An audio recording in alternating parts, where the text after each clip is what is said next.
The Grand Canyon cover-up. Did the Smithsonian hide evidence of giants? The lost discovery. The flash from Kincaid's camera sliced through the dark and froze a scene that should have been impossible. Rows of wrapped figures stacked in hand-carved alcoves, eyes blind under dust. For a heartbeat, the copper beside them blazed back at him. Then the light died and the cavern swallowed everything. The echo of his breathing was the only proof he was still above the earth. He would later swear the air smelled ancient, like tombs sealed before history began. But the photographs never surfaced. No museum display, no evidence, just one man's impossible claim lodged between science and nightmare. April 5, 1909. In the fading desert heat, the Arizona Gazette runs a story that sears its way into legend. It tells of an explorer, G. Kincaid, who discovered an immense underground city deep within the Grand Canyon. According to the article, the walls were lined with Egyptian-style hieroglyphs, idols that looked strangely Buddhist, and mummified figures, some over 9 feet tall. And the Smithsonian Institution, it claimed, had quietly sent a team to investigate. If even a fraction of it were true, it would rewrite the history of North America. It would mean that thousands of years before European contact, an ancient civilization, perhaps from Egypt, maybe from somewhere entirely unknown, had crossed oceans and built an underground metropolis in the heart of what's now Arizona. It would mean human history isn't a straight line, but a looping maze with erased chapters. But here's the thing, no one ever saw the artifacts. No photographs surfaced. And the Smithsonian, the most reliable museum on Earth, said they had no record of Kincaid, no record of Professor S.A. Jordan, who supposedly led the excavation, and no trace of any Egyptian relics arriving from the canyon. The agency's silence didn't end the rumor, it fed it. Because what got buried wasn't just an alleged discovery. It was an idea that maybe institutions don't tell us everything, that some histories are too disruptive to make it into the textbooks. And as the decades rolled on, the Grand Canyon mystery fused with older whispers, giant bones supposedly unearthed in the Midwest, artifacts vanishing into museum vaults, maps hinting at sealed cave systems patrolled by federal rangers. Each new rumor stitched another thread into the same question. What are they hiding? Still, it all comes back to that one article. The Gazette headline promised explorations in Grand Canyon, financed by the Smithsonian. The details inside were meticulous, measurements, artifacts, a complex layout of tunnels and granaries carved into the rock. It sounded too elaborate to invent, yet too astonishing to verify. Historians later noted something odd. The Gazette was a small local paper known for boosting tourism, not breaking world history. And in the years that followed, no other newspaper confirmed a word of it. Even stranger, attempts to track down Kincaid himself led nowhere. No census entries, no military records, despite his claim of having once served. No living relatives. It's as if the man who stumbled upon a lost civilization never existed. So which possibility sounds more unbelievable?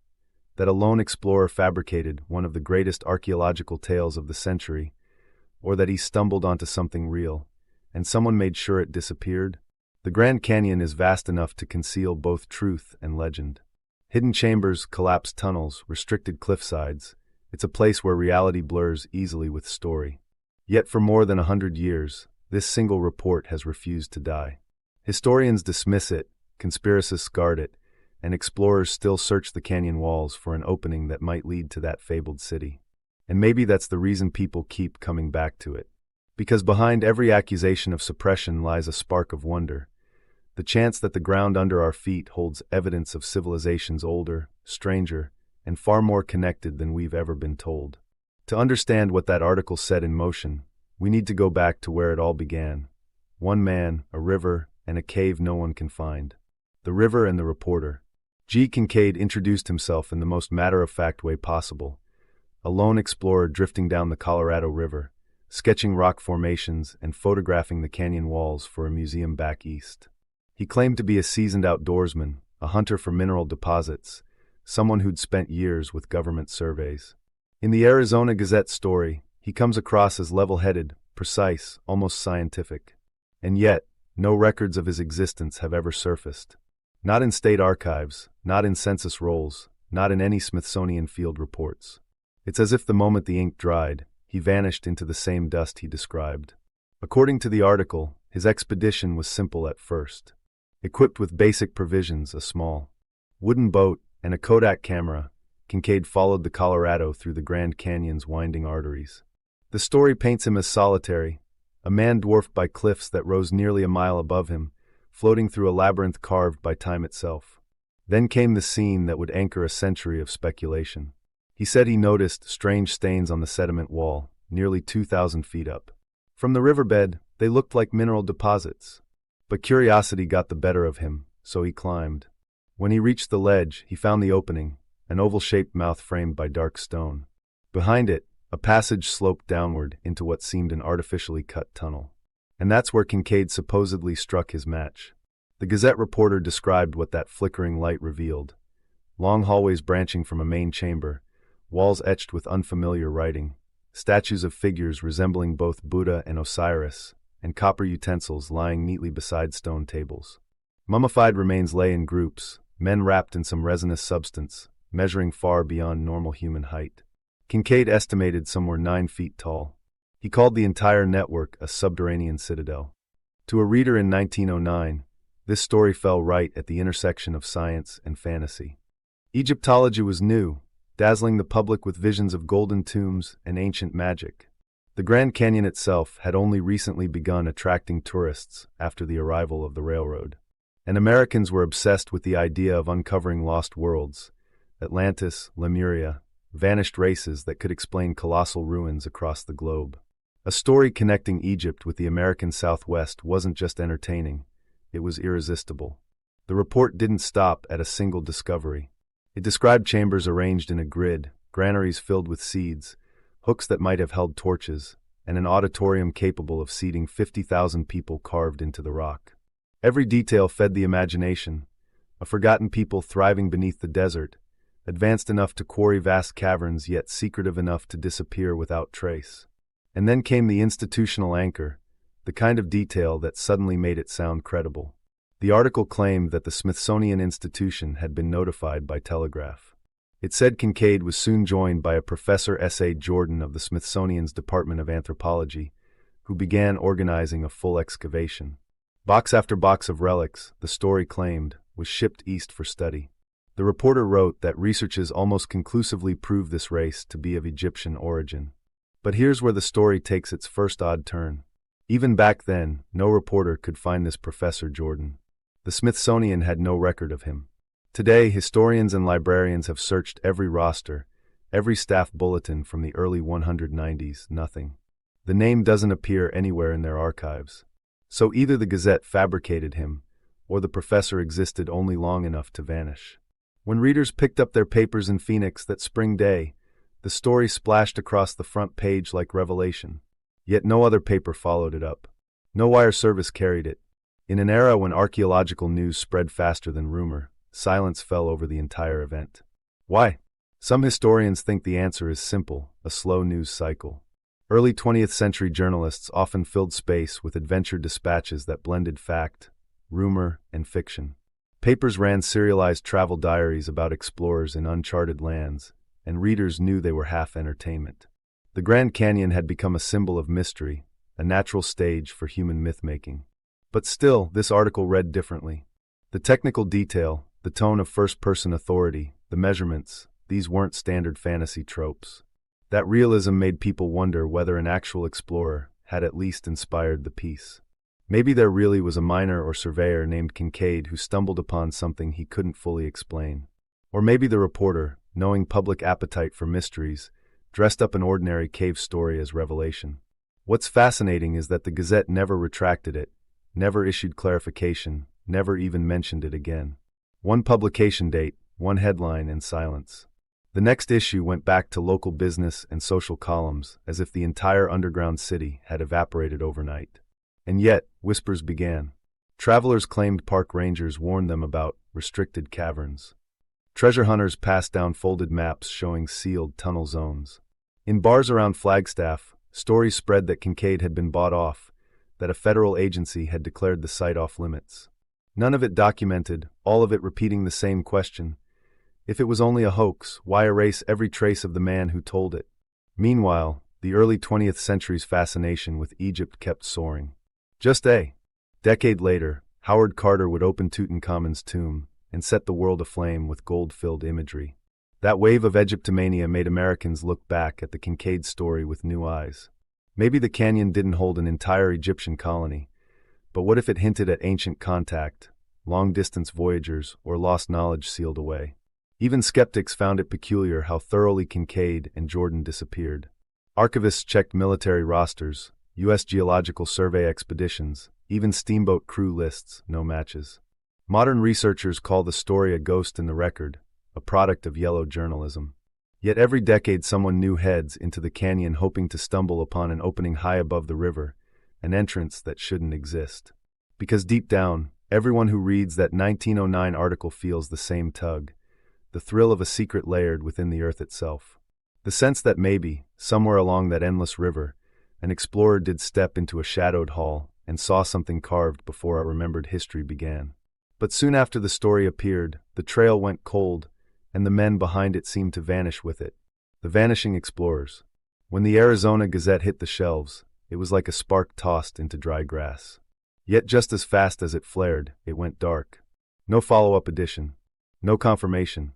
No public expeditions chasing the lead.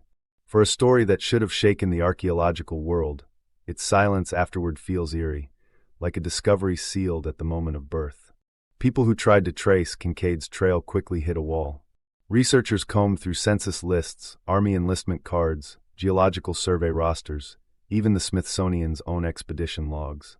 They found plenty of explorers with similar names, but none matching the man described in the article, a middle-aged adventurer, veteran of river surveys, supposedly funded in part by a major institution. Kincaid wasn't in any directory, didn't appear on passenger manifests, left behind no family record, and vanished from correspondence archives that otherwise document nearly every field operative of the era. The absence was so absolute it almost looked deliberate. Some argued that clerical errors could have buried him. People fell through the cracks in the early 190s all the time, but not like this. Not someone allegedly tied to a Smithsonian-sanctioned dig. Not a man supposedly shipping crates of artifacts eastward. That kind of operation would have produced receipts, telegrams, budgets, something. Yet every trace evaporated. And then there's Professor S.A. Jordan. He's the second ghost in the story, a figure portrayed as the intellectual anchor behind the alleged excavation, head of the Smithsonian's anthropology department. Problem is, in 1909 that department didn't even exist under that title. There were anthropologists, sure, but no record of any Jordan leading a project in the Southwest. Researchers checked employee rosters, salary ledgers, field memos, nothing. Not a single Jordan connected to archaeology worked at the museum during that period. By the 193s, librarians at the Smithsonian were already receiving letters asking where the artifacts were stored. The responses were consistent: no such items, no expedition, no explorer by that name. They added that the institution had been blamed for dozens of imaginary discoveries over the years: giant bones in Tennessee, missing tablets from Peru, Viking relics in Maine. Each story ended with conspiracy theories about museum suppression, but none ever produced physical proof. Still, the Grand Canyon tale refused to settle. Amarillo teachers discussed it during geography lessons. Amateur archaeologists traveled west chasing coordinates copied from fading newspaper clippings. In the 190 SAXS, writers folded Kincaid's city into books about mystic America, linking it to Atlantis and Lemuria. Each retelling moved him further from reality and closer to myth. Yet no one ever uncovered even a cave remotely matching the description. So what happened to the man himself? Some say he died on that expedition, swept away by rapids, his story written from recovered journals later embellished by a creative reporter. Others insist he survived but was silenced, hired into secrecy, paid to disappear, perhaps working under another name. A few claim the site really existed, and that both Kincaid and Jordan were co-opted into a military project guarding the canyon's hidden chambers. None of those theories come with dates or documents, just campfire certainty. What historians can confirm is the Gazette's behavior.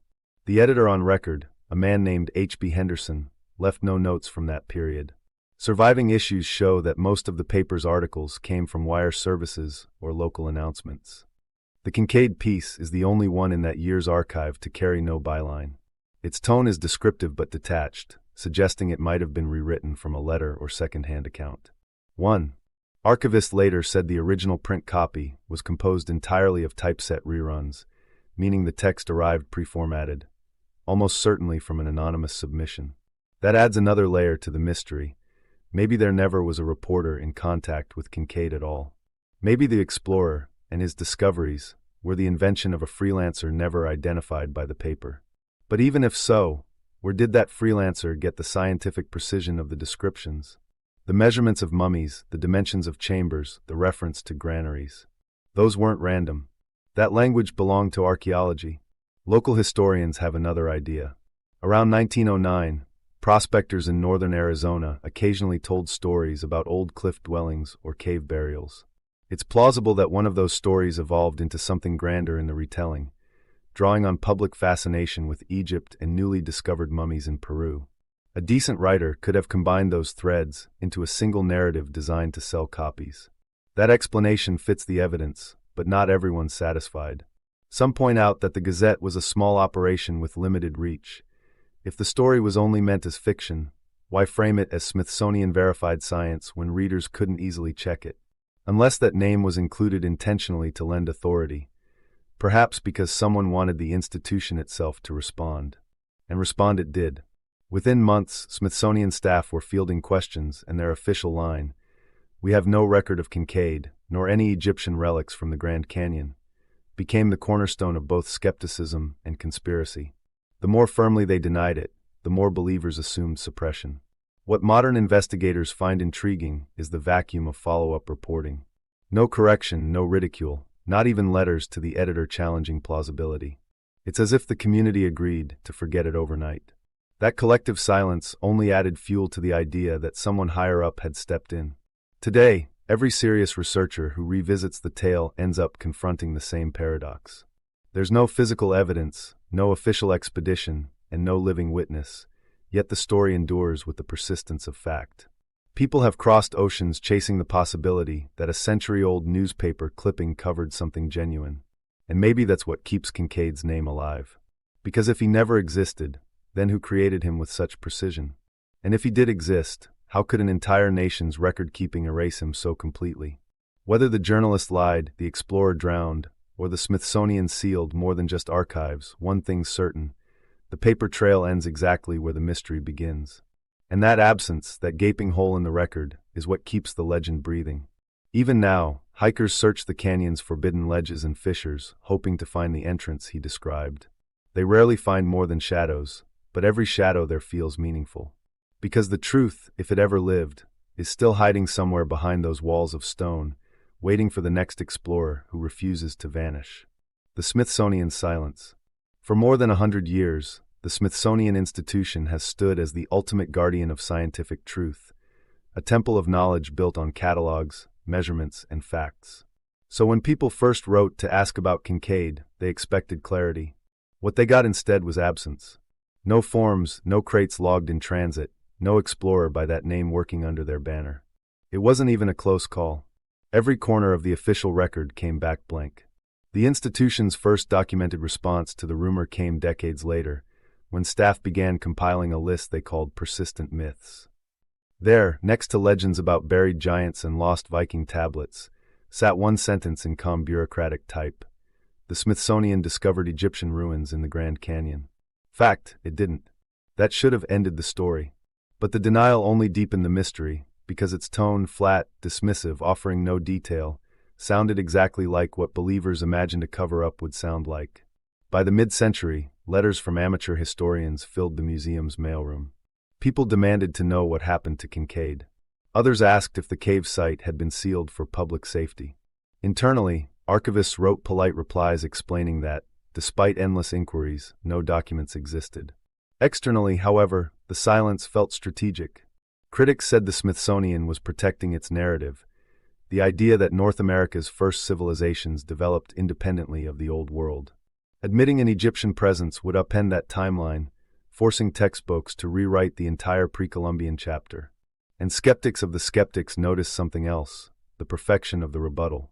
Every name missing, every shipment untracked, every clue erased. Believers argued that this level of absence looked curated, as if someone hadn't ignored the incident, but actively cleaned it away.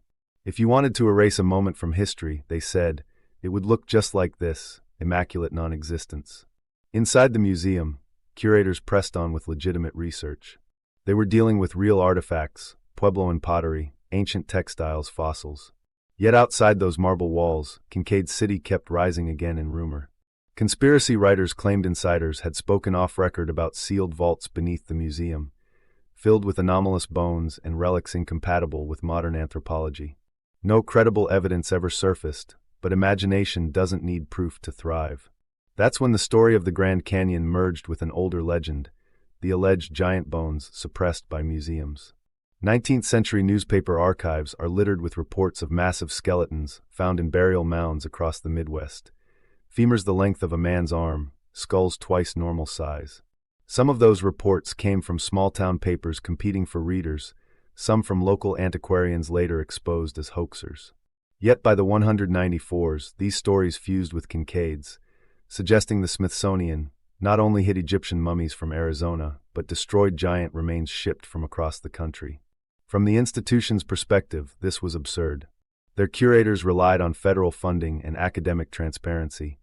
Destroying specimens went directly against their mission. But once an organization is cast as secretive, every defense sounds like deflection. Each denial becomes confirmation. And as the decades passed, the Smithsonian cover-up became folklore, a shorthand for unreadable archives, for the suspicion that some knowledge is guarded behind closed doors not because it's false, but because it unravels the accepted story. In reality, the Smithsonian's records from that period show something telling but mundane: bureaucratic churn. Departments merged, staff retired, documentation standards shifted as archaeology professionalized. Whole collections changed hands between divisions without consistent labeling. So when modern researchers say they can't find evidence of Kincaid, some argue it could simply have been misfiled, if it existed at all. That ambiguity, that microscopic possibility, gives the legend oxygen. By the 197s, television documentaries on ancient mysteries were citing the canyon story as a buried truth. Writers compared the missing crates from Kincaid's cave to Cold War secrecy, government installations out west, fenced-off caves marked as restricted zones on park maps. In reality, those zones often protect endangered species or fragile archaeological sites, but on paper they look like censorship. And that visual of blocked access fits perfectly into the narrative. There's something up there they don't want you to see. Meanwhile, genuine archaeologists stationed in nearby regions kept answering the same questions. Have you ever seen Egyptian symbols? Are there any forbidden caves? Most laughed, but a few admitted, off-record, that the canyon still hides thousands of unmapped caverns. The terrain is brutal, rock slides, remoteness, and temperature shifts make exploration nearly impossible. It isn't hard to believe that deep within those cliffs, untouched voids could exist, spaces as yet unseen by modern eyes. That reality makes the hoax feel plausible. No one can conclusively say there is no cave. They can only say we haven't found it. For conspiracy theorists, that's enough. They point to one line from an early 20th century survey map referencing a Kincaid plateau, likely named coincidentally after a local rancher, as secret cartographic proof. Others link the Grand Canyon's Egyptian-themed place names, Isis Temple, Tower of Ra, Osiris Temple, to coded nods left by insiders familiar with the true discovery. Geologists reply that these names were simply poetic labels chosen by explorers in the 180s, not references to anything man-made. Still, the connection is too neat for believers to ignore. By the 199s, digital forums had transformed the whispered rumor into a global narrative. Posts claimed whistleblowers had leaked photos of sealed Smithsonian vaults showing giant mummies tagged Grand Canyon. None held up under scrutiny, but the imagery burned into the collective imagination. The Smithsonian, adhering to its policy of not lending weight to conspiracy claims, refused to engage publicly. Silence again became the story. Maybe they're right, maybe there was never a cave, never an explorer, only an editor chasing sensation. Or maybe the institution truly did receive something it couldn't explain, something that would shred the tidy boundaries of official archaeology. Until someone opens a verified file or uncovers a single piece of material evidence, both possibilities live side by side. Even within the museum today, younger researchers acknowledge the legend's endurance. Some admit they're fascinated by how one small-town article could survive scholarly scrutiny for more than a century.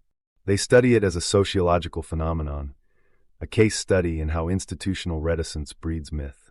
Others quietly confess that the canyon still unsettles them. There's something about its scale, its silence, that makes any denial feel incomplete. The Smithsonian's official stance remains unchanged. There was no Kincaid Expedition, no Egyptian relics, no cover-up. But the world beyond that marble facade still hums with doubt. Because every myth begins where documentation ends. And in that fertile gap between certainty and speculation, the idea of the lost Grand Canyon city continues to breathe. Part hoax, part hope, and for many, the enduring symbol of secrets buried deeper than science dares to dig.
Egyptomania and the Age of Wonder.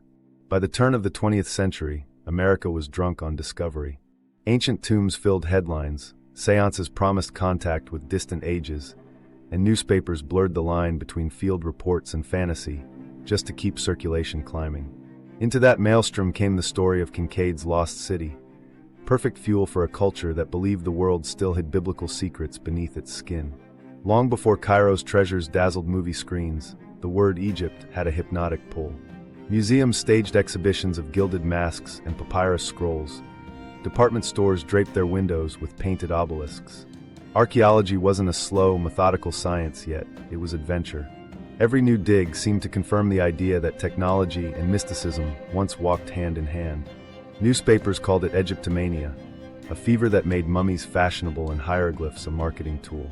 You could buy toothpaste with pharaonic branding or attend curiosity lectures, promising first-hand relics from the Nile.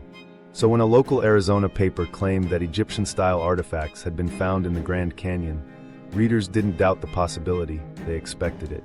The story felt like the next logical step in a century intoxicated by rediscovery.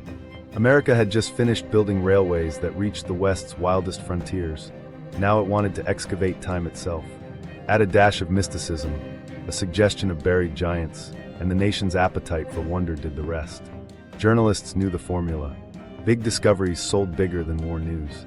This was the era of the Great Moon Hoax, when a New York paper convinced thousands that astronomers had spotted bat-winged humanoids living on the lunar surface. It was also the age of the Cardiff Giant, a carved fake that drew paying crowds despite being obviously chiseled stone.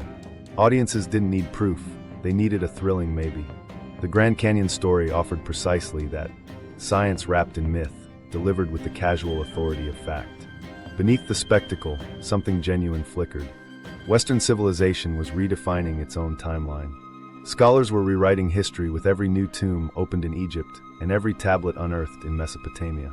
If those discoveries could overturn centuries of biblical chronology, why couldn't another civilization have crossed an ocean millennia earlier? The idea didn't sound absurd in 1909, it sounded overdue. At world's fairs, exhibits of lost races and reconstructed ruins invited visitors to stroll through their own imagined prehistory. The line between ethnography and entertainment vanished. Showmen dressed actors as priests of Atlantis, carnival tents promised glimpses of fossilized giants, and audiences paid gladly. That cultural atmosphere made the Gazette article almost self-fulfilling. It presented Americans with a mirror of their own obsessions: expansion, dominion, and the desire to inherit the mysteries of older empires. Spiritualism added another layer. Mediums claimed to channel the architects of the pyramids, revealing cosmic blueprints for human evolution. Theosophy preached that ancient wisdom survived in hidden chambers beneath deserts and mountains. Kincaid's underground city fit neatly into that worldview. It was the material proof mystics had been promising. Theosophical societies reprinted the Gazette piece in newsletters as validation that the masters of the East had once guided civilizations on every continent. Meanwhile, genuine archaeologists were fighting their own image problem. The field still relied heavily on wealthy patrons and sensational press coverage to fund digs. Howard Carter's eventual discovery of Tutankhamun's tomb in 1922 would send the craze into overdrive. But even before that, the public equated archaeology with treasure hunting. A headline about gold-filled chambers in Arizona didn't read as unbelievable. It read as news the establishment hadn't confirmed yet. Publishing norms encouraged exaggeration. Reporters expected to blend fact and flourish, often rewriting telegraph stories into dramatic narratives. Editors prized readability over verification.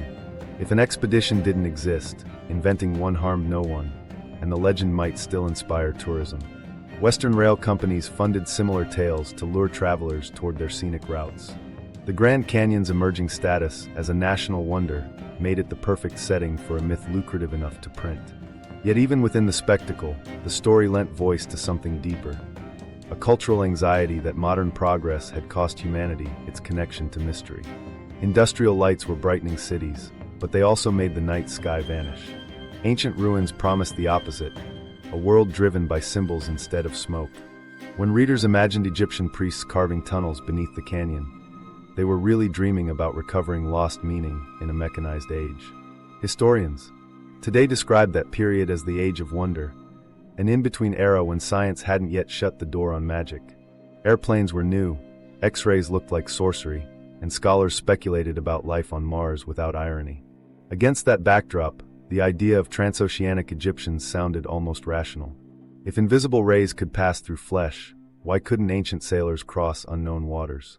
The public was ready to believe that history held more marvels still buried than miracles waiting in the future.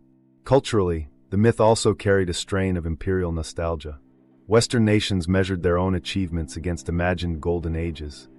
Atlantis for Plato, Egypt for Victorian Britain, and now the Grand Canyon for a young America seeking ancient roots on its own soil. A hidden pyramid under Arizona symbolized legitimacy, proof that this continent, too, was heir to the world's oldest wisdom. It was patriotic myth-making disguised as archaeology. The newspapers weren't lying so much as storytelling in the only language readers understood: drama, discovery, destiny. When skeptics later pointed out the lack of evidence, believers replied that evidence was always the last guest to arrive at revelation. That reversal of logic, faith first, proof later, became the hallmark of every forbidden archaeology narrative that followed. What the Gazette's editors couldn't foresee was how enduring their invention would become. Sensational pieces usually lived for a week, maybe a month, before fading to the next novelty. But Egyptomania ensured this one had roots. Each new ruin excavated overseas made the Grand Canyon claim feel prophetic. When Tut's tomb hit front pages worldwide, Americans remembered Kincaid. The story gained retroactive credibility. Maybe the Arizona article had simply arrived too early. Even philosophers joined the conversation. Writers like H.B. Blavatsky and later Edgar Cayce spun theories of Atlantean colonies hidden beneath the Southwest, arguing that deserts guarded the last vaults of pre-flood civilization. Their followers mapped those ideas onto real geography, labeling portions of the canyon as potential entrances. Tourism pamphlets quietly borrowed that mystique, selling the region as the world's oldest monument carved by nature and time. Myth and marketing fused until nobody could tell which was imitation. That fusion is the legacy of Egyptomania. It turned archaeology into theater, scholarship into spectacle, and skepticism into participation. Even those who mocked Kincaid's tale helped preserve it by repeating it. Denial broadcast the myth farther than belief ever could. In hindsight, the 1909 article was less an isolated hoax than a perfect reflection of its century's dreams. The conviction that ancient wisdom lay just below the surface, waiting for modern hands to rediscover it. The Grand Canyon legend survived because it spoke to that hunger. It told readers what they most wanted to hear, that beyond the known landscape there's still magic carved into the rock, and that the next great revelation might begin not in the museums of Europe, but in the untamed heart of America. The persistence of a myth. More than a century later, the canyon is still quiet, but the story refuses to rest. It keeps resurfacing on television specials, YouTube documentaries, and late-night discussion boards filled with coordinates, grainy photos, and urgent promises that this time, the entrance has been found. No matter how many times historians prove the 1909 article lacks evidence, the fascination grows. That's how modern myths work. They don't survive in spite of being disproven. They survive because of it. Every denial acts like oxygen. The Smithsonian's insistence that there was no expedition only fortified believers who view silence as confirmation. In an age when distrust of government and media runs deep, institutional certainty feels suspect. People want mysteries, not conclusions. And the Grand Canyon, vast, inaccessible, half-forbidden, offers perfect geography for secrecy. Psychologists call this the allure of forbidden knowledge. When authority says something doesn't exist, curiosity kicks harder. It's the same instinct that drives urban explorers into abandoned hospitals or fans to hunt Easter eggs in movies. The mind wants the untold half of the story. The 1909 cave becomes a doorway into that hidden world. Still, there's something special about how this one legend endures compared to other hoaxes. Part of it lies in timing. The Grand Canyon article appeared right before science communication professionalized. Back then, readers trusted newspapers more than academic journals. So the claim settled into cultural memory before experts learned to respond systematically. Once a tale roots itself in folk history, correction can't uproot it. It just divides audiences into believers and skeptics. The myth also thrives because it mirrors our relationship with history itself. Archaeology requires patience, but myth delivers immediacy. Rather than slow digs and carbon dates, it offers instant revelation, lost cities, ancient giants, proof that the world hides miracles from ordinary eyes. When daily life feels small, the idea that an immense secret lies beneath familiar ground feels electric. Then came the internet, and with it, resurrection. A single scanned copy of the Arizona Gazette spread through forums in the 200s like a recovered relic, stripped of its mundane origin and baptized as suppressed evidence. Digital archivists could trace it back to microfilm, but online posters reinterpreted every flaw, the misspelled names, the lack of coordinates, as signs of deliberate redaction. Anonymous users claimed to have hiked to sealed caves, uploaded blurry cliff photos, and marked circles in red. Even when geologists identified those cliffs, the legend adapted. The government covered the entrance. Social media accelerated each echo. YouTube videos blended drone footage, ancient maps, and suspenseful music to tell the story anew. Each version cherry-picked details to fit the algorithm: mummies, giants, buried ships. Comment sections became evidence boards in real time. Links to declassified documents, satellite anomalies, and cryptic Reddit threads promising truth soon. For many viewers, engagement replaced verification. If enough people discuss a mystery, it becomes reality by consensus. But beneath the spectacle lies an emotional constant: wonder. Believers and skeptics alike share the same underlying desire: to live in a world that still holds secrets. The canyon becomes a blank projection screen for that yearning. Whether you're searching for proof that history is deeper than textbooks or simply craving awe in an information-saturated age, Kincaid's cave supplies it. It says, there's more to discover, and maybe you could be the one to find it. That feeling intensifies whenever mainstream science dismisses curiosity as naive. When experts label alternative historians as cranks, it confirms to their followers that they're asking the right forbidden questions. Rejection becomes identity, skepticism becomes faith. The Grand Canyon legend thus operates less as archaeology and more as community myth, a shared rebellion against authority. Meanwhile, pop culture keeps amplifying the tone. Adventure films borrow the grammar of such mysteries: secret chambers behind waterfalls, relics that rewrite civilization. Each blockbuster restates the core idea that institutions hoard truths too disruptive for the public.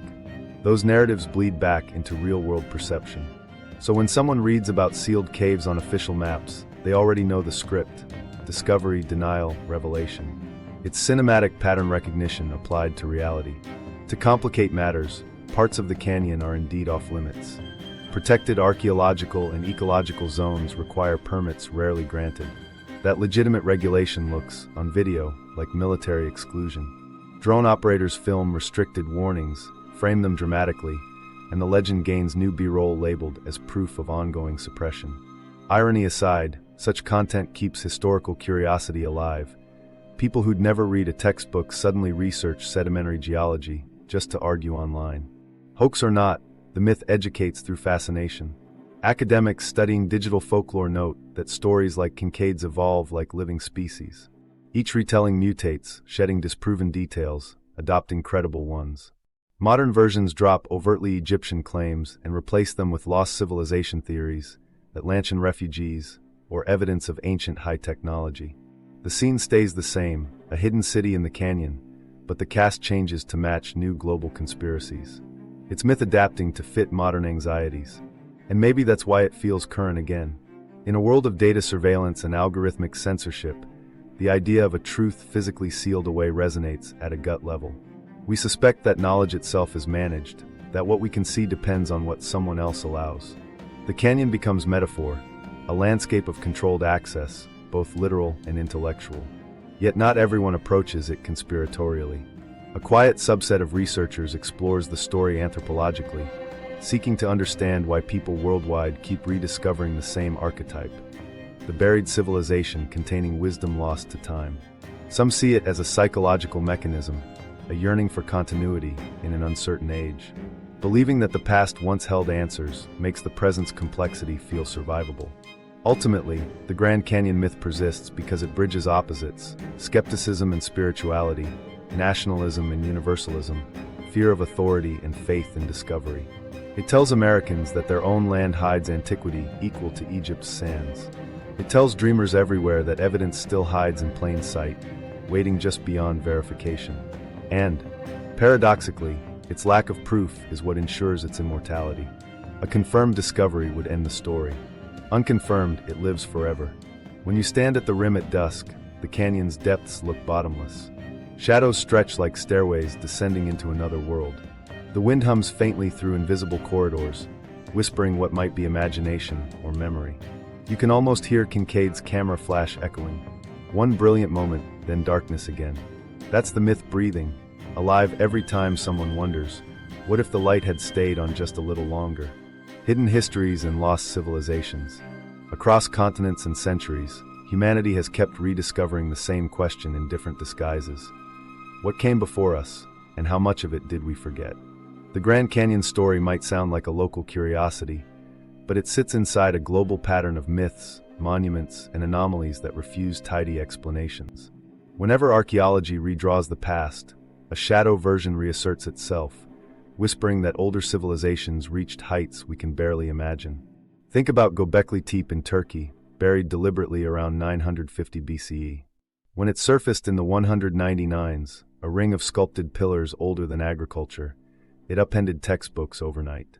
If artisans capable of quarrying and aligning multi-ton stones existed before farming, what else might still lie beneath the ground waiting to rewrite history again? For believers in the Grand Canyon City, Göbekli Tepe proved that mainstream chronology can still be blindsided, that civilizations may rise, vanish, and be rediscovered millennia later.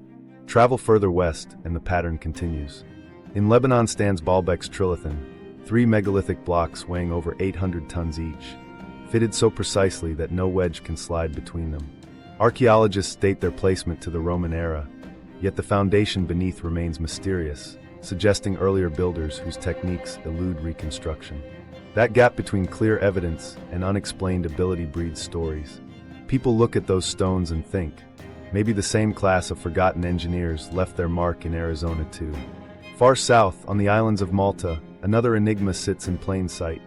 The so-called giant temples of Tarxian and Hagar Kim carve Neolithic architecture on a monumental scale, complete with doorways shaped for beings far taller than average humans. Archaeologists attribute them to Bronze Age inhabitants, but early visitors swore the corridors felt too large, the steps too high. By the early 20th century, right around the time of Kincaid's claim, newspapers were already calling Malta the Island of the Giants. It's easy to see how those headlines fertilized minds hungry for similar wonders buried closer to home. None of this proves direct connection, yet the repetition is striking. Cyclopean walls in Peru, flood myths in Mesopotamia, submerged ruins off India's coast, all hint at lost chapters in humanity's timeline. Mainstream scholarship parses each as cultural coincidence or natural formation, but collectively they form a psychological mosaic, a world that wants its forgotten epics back.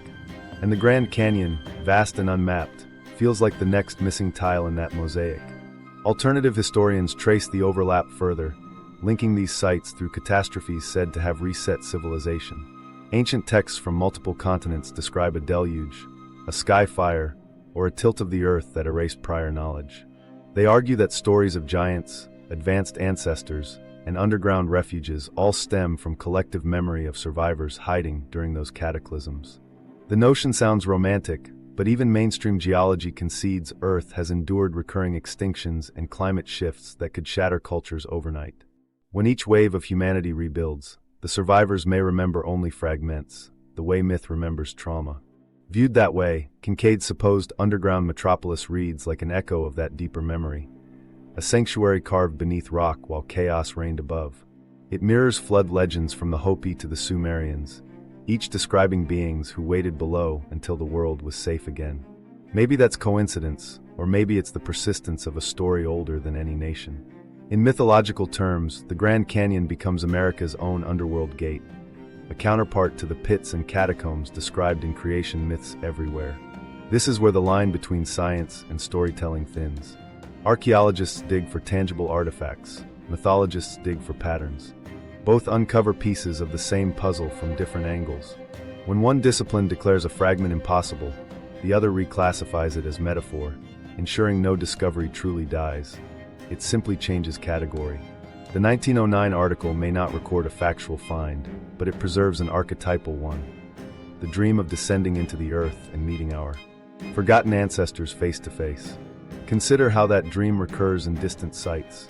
In the Andes, legends of the Chincana, vast tunnels connecting sacred valleys, describe entrances sealed after divine teachers vanished. In Tibet, myths of Shambhala place an enlightened kingdom hidden within mountains, reachable only by those pure of intent. Even Plato's Atlantis ends not with destruction but submersion, a knowledge base buried under waves. Kincaid's Grand Canyon caves belong spiritually to that same family. Whether literal or symbolic, each promises that some remnant of ancient brilliance still survives beneath us. Modern technology only deepens the temptation. Satellite imagery uncovers geometric patterns under deserts once thought barren. Sonar maps underwater ridges, shaped strangely like masonry. Most anomalies dissolve under scrutiny, yet the pattern persists. More questions uncovered than answered. To believers, these tools are picking up traces of an older planet, a network of civilizations erased not by conquest but by time itself. They imagine continents once linked by trade, legends once shared universally before fragmentation created separate myths. Giants in one region, gods in another, engineers somewhere else.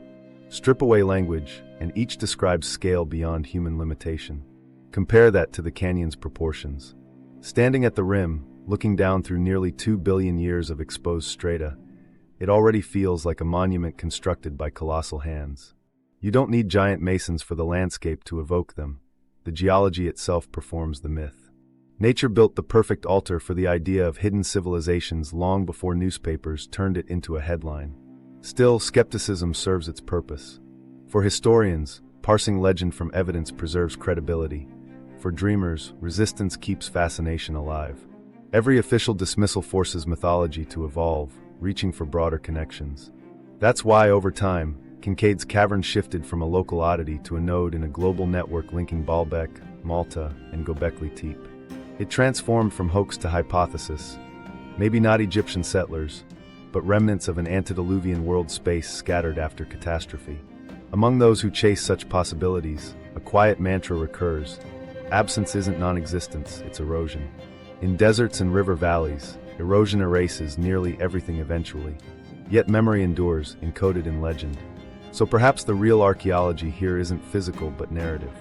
Each time a generation retells the Grand Canyon story, they brush another layer of dust off humanity's recurring dream of lost grandeur.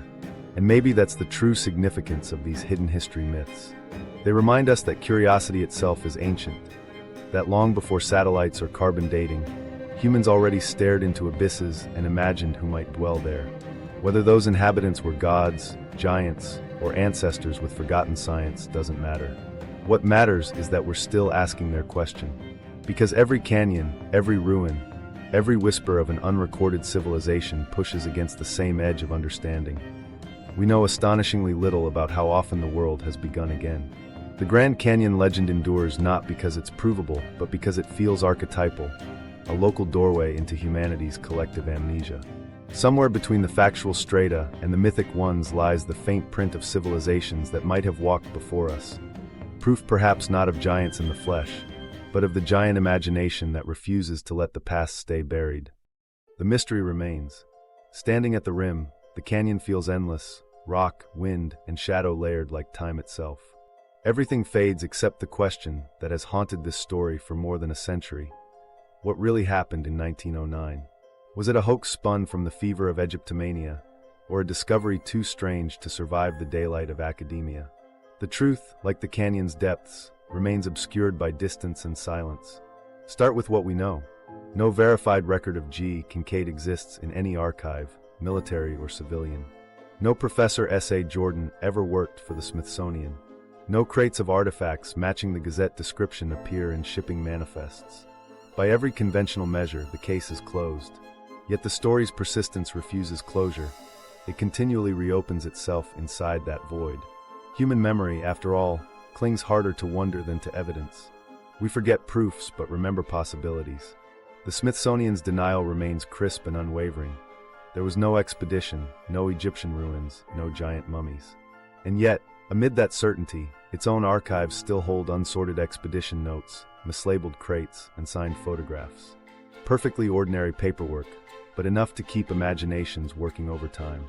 In the digital era, each new batch of files uploaded online invites reinterpretation.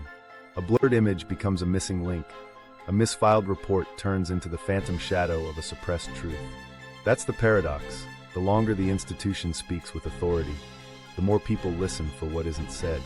The canyon becomes symbolic, a hollow shaped by erosion and silence. Inside that hollow, believers hear echoes of lost civilizations. Skeptics hear the reverberation of misinformation. Both are listening for meaning in an immense absence.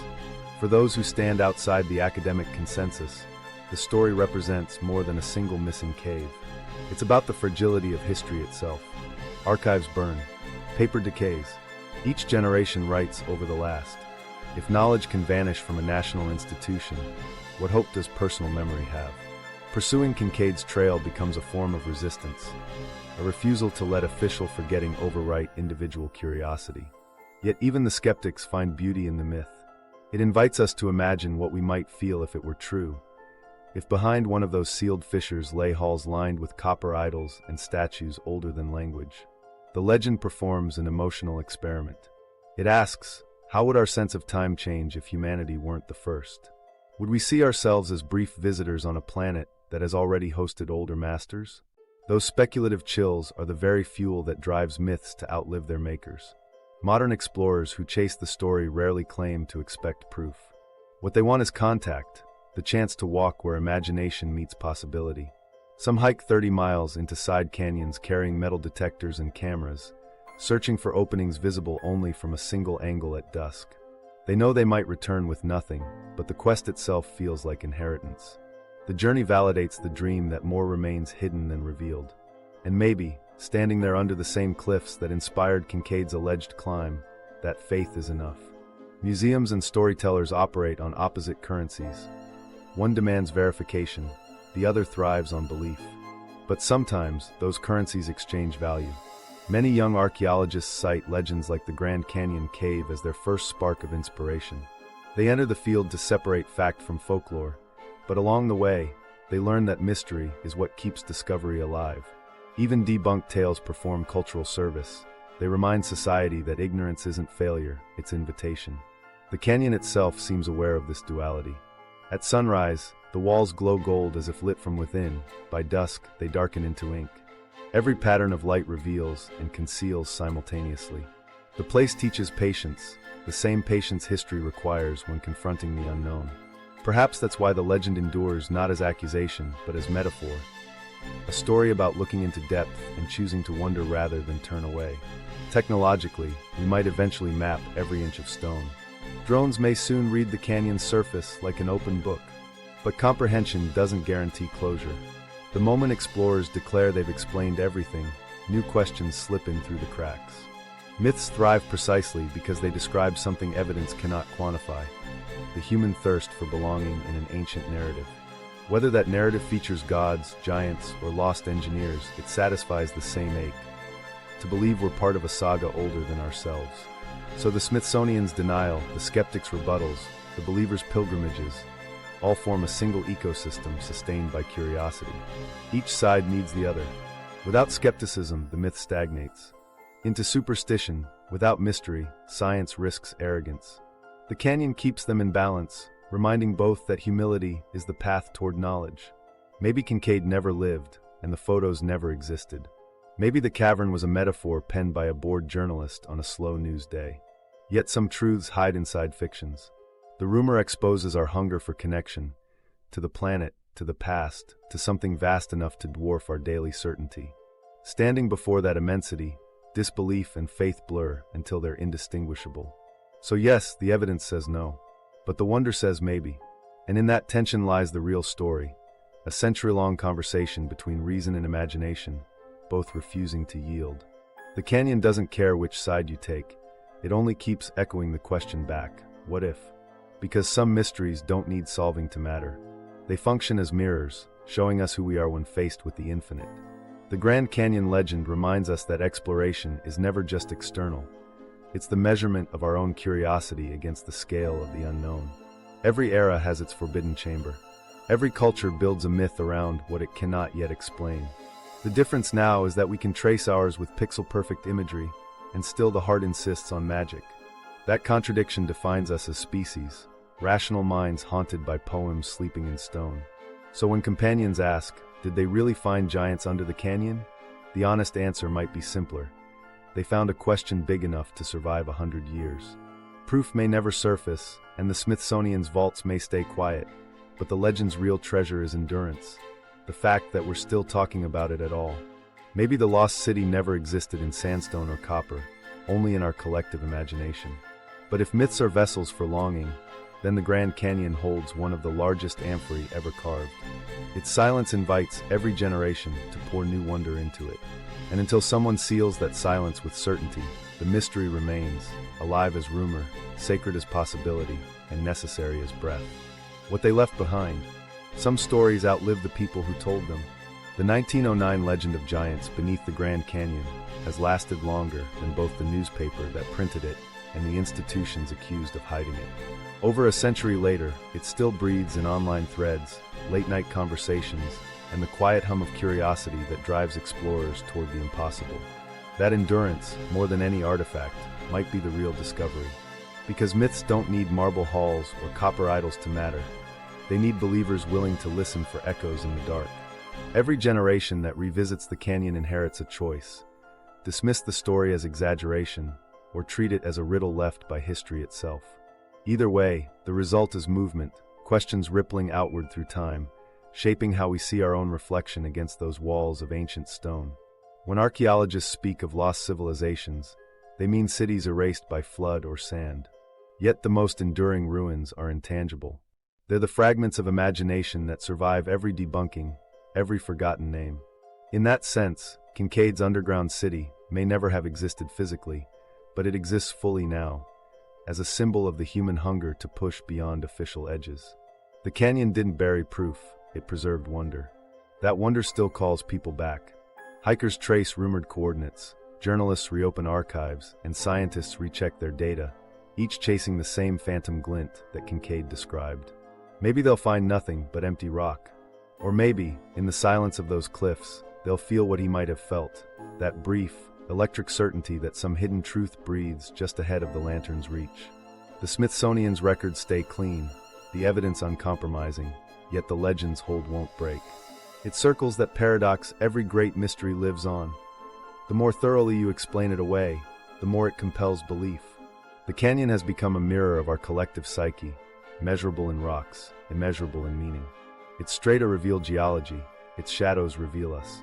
Because deep down, everyone wants to believe the past is richer than textbooks allow. We want to know that greatness doesn't end with modernity, that wisdom may have already peaked and slipped underground, waiting for rediscovery. Whether those ancients were giants or simply people with perspectives larger than ours hardly matters. The need for connection to an older intelligence defines our species as much as stone tools and satellite maps. So maybe the giants we keep searching for aren't 9 feet tall but 9 centuries wide, metaphors for forgotten knowledge spanning ages. Maybe the lost halls within the canyon stand only in metaphor, carved inside the human instinct to seek continuity amid decay. Each retelling becomes an excavation, digging not for relics but for meaning, and that meaning endures precisely because proof never did. The canyon still waits, vast and unmoved, hearing its own legend echo through dust storms and drone propellers alike. It holds a silence capable of humbling scientists and dreamers in equal measure. Somewhere between skepticism and faith, its void keeps whispering the oldest challenge of all: look deeper.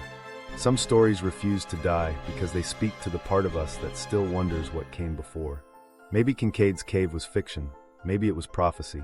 Either way, its echo reminds us that discovery is a living act, not a closed file. If you want to keep exploring hidden truths the institutions ignore, keep watching, keep questioning, and keep that curiosity lit. Because as long as we're asking, the mystery isn't lost, it's alive.